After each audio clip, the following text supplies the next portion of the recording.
Hi dear student, आज मैं आप लोगों को बताऊंगा कैपिटल गेन्स के बारे में। कैपिटल गेन्स में टोटल सेक्शंस हैं 45 टू 55 ए, यानी सेक्शन 45 से लेके 55 ए तक। इससे पहले की जो सेक्शंस हैं वो हम आप लोगों को प्रीवियस वीडियो में बता चुके हैं।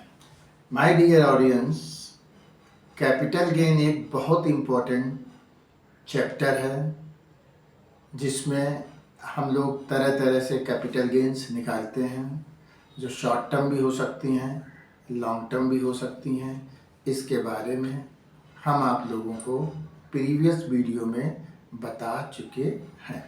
आज हम आप लोगों को बताने वाले हैं सेक्शन 45 सब सेक्शन 1, जिसमें दिया गया है चार्जेबिलिटी ऑफ कैपिटल गेन्स, यानी कैपिटल गेन्स को कैसे चार्ज करेंगे। इसके लिए कंडीशन है there should be a capital asset, capital asset should have been transferred, capital gain is taxable in the previous year in which capital gain arises। और इसमें एक कंडीशन ये भी है कि that capital gain should not be exempt from tax। वो sections हमारी section 54, section 54 B, 54 D, 54 EC, 54 EE, 54 F, 54 G, 54 GA, 54 GB, मतलब इन सेक्शंस में कैपिटल गेन एग्जेम्प्ट नहीं होना चाहिए। इसके बाद कैपिटल गेन्स जो बचेगा वो होगा चार्जेबल टू टैक्स। तो माय डियर व्यूअर्स, एक चीज़ आप इसमें ध्यान रखिएगा कि कैपिटल गेन्स की कंडीशन नंबर 1 है asset, capital asset. Capital asset fix, fluctuating, tangible, intangible हो सकती है, और कैपिटल एसेट का ट्रांसफ़र होना ज़रूरी है। और इसके बाद में अगर कोई एग्जम्पशंस मिलती हैं तो एग्जम्पशंस देना भी ज़रूरी है। अब यहाँ पे एक चीज़ हम आपको और क्लियर कर दें, अगर आप सेक्शन 115 BAC टैक्स रिजीम में कवर्ड हैं तो भी आपको ये एग्जम्पशन मिलेगी। 115 BAC में आपका 7 लाख रुपए तक कैपिटल गेन एग्जेम्प्ट होता है, जिसके वेरियस ग्रेड हैं जो हम अपने प्रीवियस वीडियो में बता चुके हैं। नेक्स्ट इसमें जो कंडीशंस है, पॉजिटिव लिस्ट होता है और एक होती है नेगेटिव लिस्ट।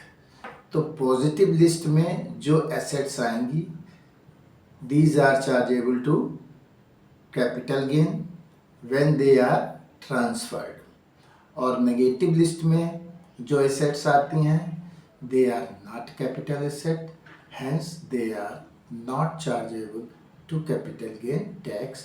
ब्रीफ में मैं नेगेटिव लिस्ट आपको बता दूं।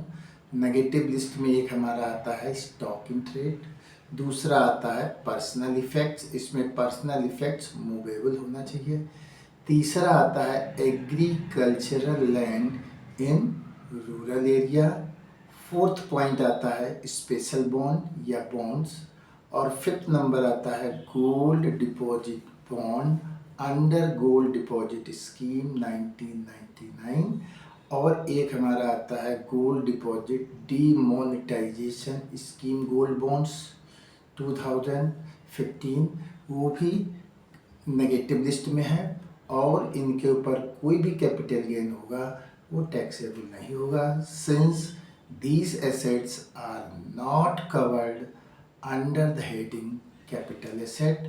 और कैपिटल एसेट आपकी सेक्शन 2 सब सेक्शन 14 में डिफाइन है, जो मैं आपको प्रीवियस वीडियो में बता चुका हूँ। ध्यान रखना 2 सब सेक्शन 14 में हमारी 2-3 एसेट्स और जोड़ दी गई हैं। एक तो आ गया राइट इन कंपनी या राइट इन इवेंट, दूसरा हमारा आ गया है securities held by foreign institutional investors, तीसरा आ गया है यूनिट लिंक्ड इंश्योरेंस प्लान या policy, the premium on which paid during the previous year, or in an year exceeds rupees 2,50,000 and they are not exempt under section 10 subsection 10 DD। तो my dear students, आज के लिए इतना ही। आप मेरे video को इसी तरह लाइक, सब्सक्राइब और शेयर करते रहें। Thank you.